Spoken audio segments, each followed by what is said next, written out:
Selamat pagi, mohon izin memperkenalkan diri. Nama saya Dimo Susito, asal instansi Badan Nasional Pencarian dan Pertolongan, unit kerja Kantor Pencarian dan Pertolongan Kelas A Bandung. Saya merupakan peserta latihan dasar calon pegawai negeri sipil tahun 2025 gelombang pertama, angkatan pertama, dan kelompok pertama. Saya merupakan ASN atau CPNS, calon pegawai negeri sipil Badan Nasional Pencarian dan Pertolongan. Sesuai dengan motonya itu, aku smart ASN, berjuang untuk instansiku, begitu. Pada kali ini saya akan membahas tentang pembelajaran yang kami lalui di hari kemarin dan hari ini, yaitu pada tanggal 30 Juli 2025.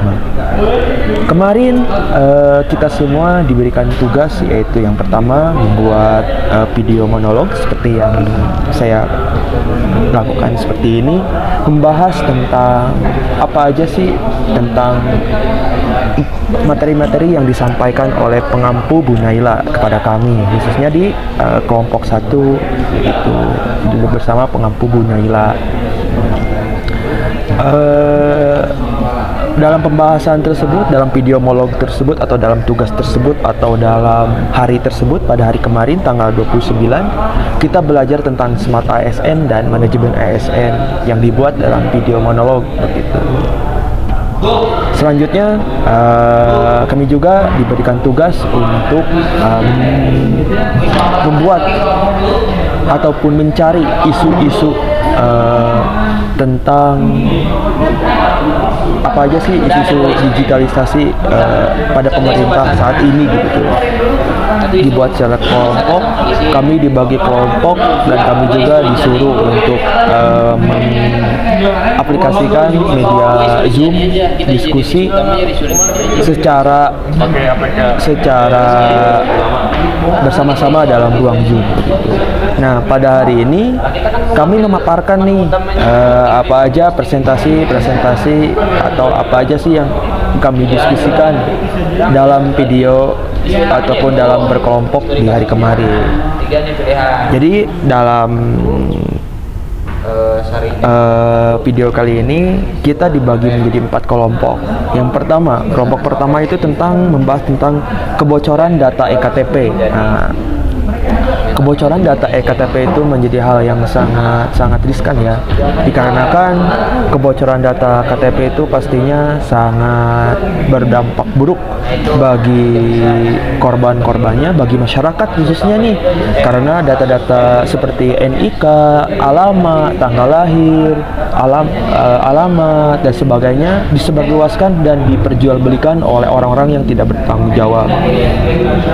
Nah, selanjutnya kebocoran data EKTP tersebut sudah berulang kali terjadi, yaitu pada tahun 2021, 2022, dan 2023, yang dimana pemerintah nih harusnya mendapatkan pengalaman dari tahun-tahun sebelumnya, dikarenakan udah terjadi secara berulang-ulang, harusnya dapat mengakomodir ataupun mengantisipasi hal itu supaya tidak terjadi lagi, kan, harusnya begitu.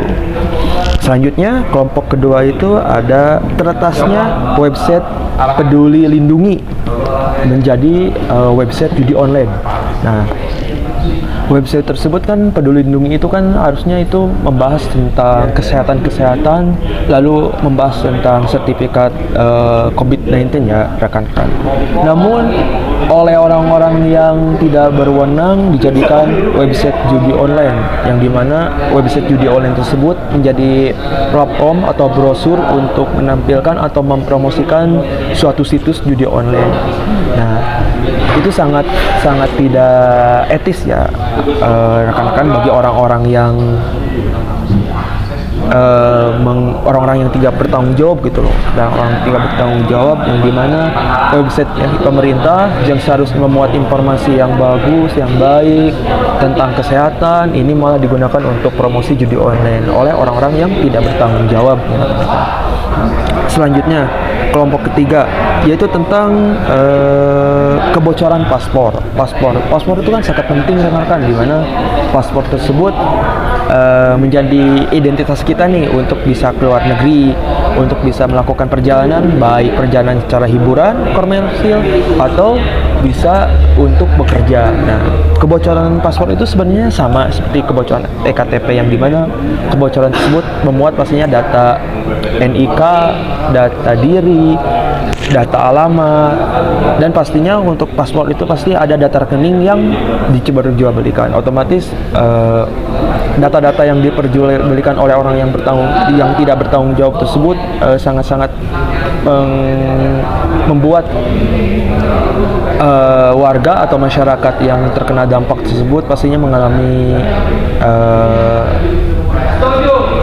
identifikasi atau mengalami kebocoran data, dan data-data tersebut menjadi tidak privasi lagi begitu loh, dan sangat-sangat riskan untuk digunakan untuk hal-hal yang tidak baik begitu. Selanjutnya, kelompok keempat.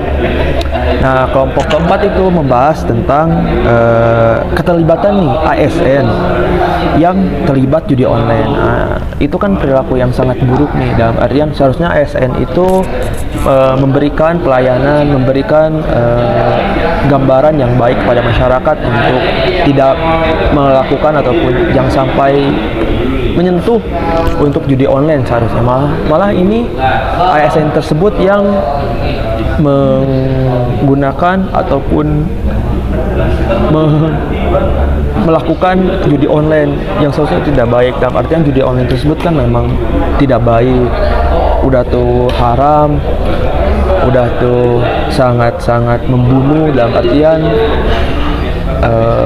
uang yang kita depositokan ya akan hilang begitu loh. Jadi emang itu bagaimana dengan keimanan dan ketakwaraannya tersendiri begitu. Nah, selanjutnya dalam 4 kelompok tersebut pastinya ini merupakan tanggung jawab kita semua nih sebagai ASN, sebagai saya juga sebagai CPNS untuk bisa mengatur strategi untuk mencegah ataupun jangan sampai tidak terulang kembali, memberikan masukan kepada pemerintah. Seharusnya emang pemerintah nih yang bertanggung jawab. Pemerintah juga sebenarnya bukan sepenuhnya salah pemerintah, dalam artian pemerintah juga memberikan pihak ketiga ataupun mempercayakan ke pihak ketiga yang dimana pihak ketiga tersebut tidak bertanggung jawab begitu. Nah, langkah strategi apa sih yang bisa kita berikan atau masukan kepada pemerintah agar supaya kejadian-kejadian dari 4 kelompok yang kami angkat itu tidak terulang kembali? Yang pertama itu ialah penguatan infrastruktur keamanan cybernya pastinya, seperti audit dan uji penetrasi pada rutin setiap pada server dan aplikasi pemerintah pastinya. Selanjutnya, menerapkan enkripsi end-to-end atau prosesi multi-layer yaitu pada semua sistem. Selanjutnya, memastikan backup data terenkripsi dan aman di lokasi yang berbeda. Selanjutnya, peningkatan kapasitas SDM seperti kami nih sebagai CPNS, sumber daya manusianya harus diberikan pelatihan literasi digital dan keamanan cyber pastinya agar mampu mengendalikan ancaman phishing, malware, sosial, dan engineering. Selanjutnya, membentuk tim tanggap darurat di tiap instansi untuk menangani insiden kebocoran tersebut. Selanjutnya, tata kelola data yang terstandar, yaitu penerapan prinsip perlindungan data pribadi yang termuat pada Undang-Undang PDP 2022 di semua instansi pastinya. Membatasi akses data yang terlibat pejabat yang berwenang, prinsip less privilege gitu. Selanjutnya, mengimplementasikan log activity agar setiap akses data bisa diawasi. Selanjutnya, kolaborasi ini bersama instansi ataupun secara nasional, yang dimana mengintegrasikan keamanan dengan Badan Cyber dan Sandi Negara untuk pemantauan ancaman, untuk mengantisipasi juga. Selanjutnya membentuk pusat komando keamanan data nasional agar ada respon cepat bila terjadi serangan. Jadi kita terus standby nih gitu. Selanjutnya edukasi dan kesadaran publik, yang mengedukasi masyarakat tentang bahaya penyalahgunaan data pribadi atau cara untuk melindungi supaya data-data yang kita miliki itu tidak bisa atau tidak disalahgunakan oleh orang-orang yang tidak bertanggung jawab. Selanjutnya membuat pusat pengaduan dan pelaporan kebocoran data agar korban yang mengalami kebocoran data bisa langsung ditindak ataupun diberikan tata cara seharusnya bagaimana begitu loh. Lalu penerapan teknologi keamanan yang lanjutan, yang dimana menggunakan teknologi blockchain untuk verifikasi identitas digital agar dapat sulit dipalsukan. Yang kedua, implementasi zero trust atau setiap akses sistem diverifikasi ulang. Jadi ada 2 langkah verifikasi ulang supaya kita tuh bisa mengantisipasi hal-hal yang tidak diinginkan. Kesimpulannya nih dari kita mengangkat isu-isu tentang digitalisasi dan kemajuan teknologi yang sangat banyak sekali kekurangannya, namun pastinya dari kekurangan-kekurangan yang terdapat pastinya ada kemudahan-kemudahan yang akan didapat begitu. Kesimpulannya, digitalisasi adalah peluang besar tapi juga membawa ancaman jika tidak dibarengi dengan kesiapsiagaan SDM, sumber manusia dan sistem keamanannya begitu. Sekian yang bisa saya dapat sampaikan. Mohon maaf bila ada salah kata ataupun salah penyampaian. Kita di sini sama-sama men-sharing apa yang saya dapat dari pembelajaran hari ini begitu. Semoga semuanya sehat selalu. Apignam Jagat Samagram. Selamatlah alam semesta. We are family, profesional, modern dan teruji.